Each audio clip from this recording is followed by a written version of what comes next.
We turn now to the growing level of economic uncertainty surrounding the North American auto industry. The big three are navigating a new era as they deal with the impact of President Trump's tariff.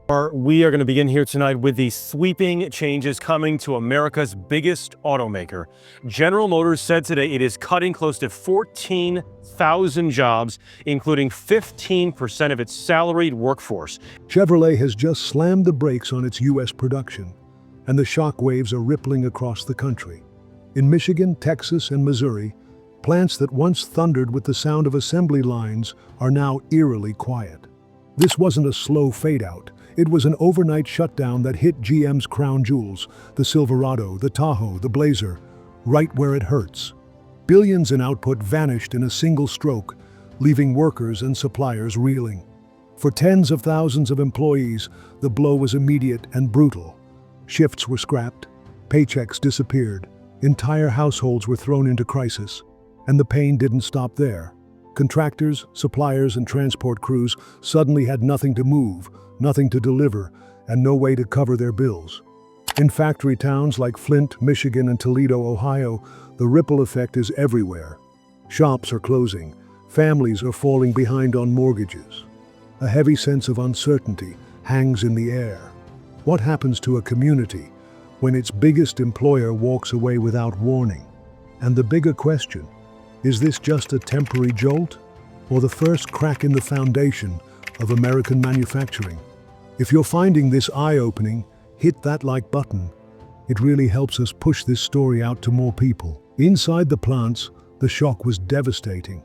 But on Wall Street, the mood was almost celebratory at first. Investors applauded GM for protecting shareholder value, even as thousands of families were left scrambling. The stock price jumped when analysts spun the move as a bold financial play. But the high didn't last. Once the reality of shrinking profits sank in, shares plunged nearly 7%, wiping out billions in market value and revealing just how fragile that early optimism really was. On the ground, there were no silver linings. For workers, this wasn't about stock charts. It was about survival. Many saw the closure as a betrayal of the Made in America promise, and anger spread fast. The United Auto Workers Union fired back with rolling protests, warning they could escalate into a nationwide strike. Across factory towns, picket lines sprang up, echoing the industrial unrest many thought was long gone. And it wasn't just the workers.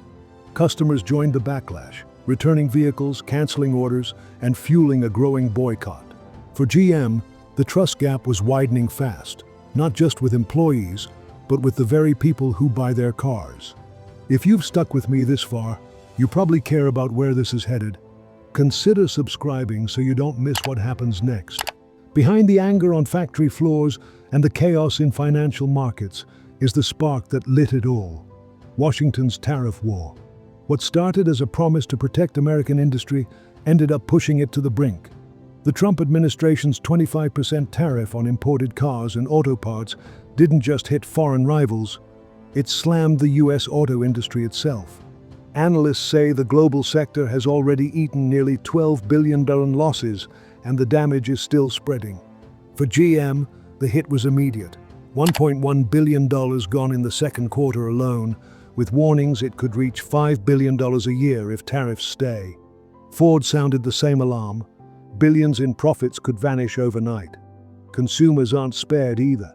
The average new car could cost $300 more, and big pickups, the backbone of U.S. sales, might jump by $1,000. The real pain runs through the supply chain. Even American-made cars like the Chevrolet Silverado rely on parts from Mexico, Canada, Germany, and Japan. From Mexico alone, GM imports nearly $30 billion in parts each year. And now every crossing adds costs, paperwork, and delays. What was once a smooth, just-in-time system has become a maze of fees and red tape, with parts taxed multiple times before they even reach the factory. Publicly, GM thanks the administration for supporting the auto industry. Privately, it's scrambling to survive, slashing a third of its overseas inventory, shifting production of flagship models like the Silverado and Blazer to Mexico and South Korea, where labor is far cheaper. For American workers, it feels like abandonment. For GM's executives, it's survival in a system that punishes domestic production. The company has promised a partial return, announcing a $4 billion plan to bring the Blazer and Equinox back to U.S. assembly lines by 2027, adding about 3,000 vehicles a year. In the meantime, it's boosting output at its Fort Wayne, Indiana plant to show it still has a stake in American manufacturing. But the truth is clear. GM's strategy isn't about loyalty anymore. It's about staying alive in a market where every border crossing is a financial ambush. When U.S. factories went dark, Mexico became GM's fallback. Silao, once just part of the plan, suddenly carried the weight of Made in America. The trade-off? Workers earning as little as $5.50 an hour, a fraction of U.S. wages. For GM, that gap kept margins alive under tariff pressure. For workers, it was exploitation. When labor organizers demanded raises, GM refused, blaming tariffs. That deepened resentment, and it left the company trapped. U.S. unions accusing it of abandoning domestic jobs, Mexican labor groups threatening strikes. Shutting plants in Mexico could unleash mass unemployment and fuel migration north. What started as a corporate adjustment now risked becoming a political crisis. Then the fight went global. President Trump floated a 100% tariff on Chevrolets built abroad, a move meant to force GM back to U.S. soil, but it risked a trade war with Canada and Mexico, both ready to retaliate. Ottawa hinted at new protectionist measures.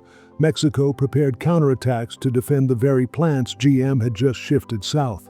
The once integrated North American supply chain began to splinter. China piled on, slapping fresh tariffs on U.S.-made SUVs and pickups, cutting Cadillac off from a key market. Another door slammed shut. Meanwhile, rivals from Germany, South Korea, and Japan moved in fast, seizing market share while American automakers were stuck in political crossfire. What began as a fight over auto parts had become a global contest for dominance. GM no longer looked like the aggressor. It looked like collateral damage. Chevrolet's collapse isn't just a corporate setback, it's a warning. The real losers aren't Wall Street investors who can pivot portfolios. They're the workers and towns left behind. Families who trusted Made in America as a promise of stability, now watching that promise crack. Protectionism was sold as a shield. Instead, it's driven up costs, strangled supply chains, and pushed companies overseas. Every new tariff is another fracture in the foundation. So here's the question. Is this a shock America can recover from, or the start of a slow, irreversible decline in its industrial power? Drop your thoughts in the comments. I read every single one. If you found this breakdown valuable, hit that like button. It tells the algorithm this is worth sharing. And I want to hear your take. And if you want to stay ahead of the headlines, make sure you're subscribed with notifications on, because the next chapter in this story is already being written.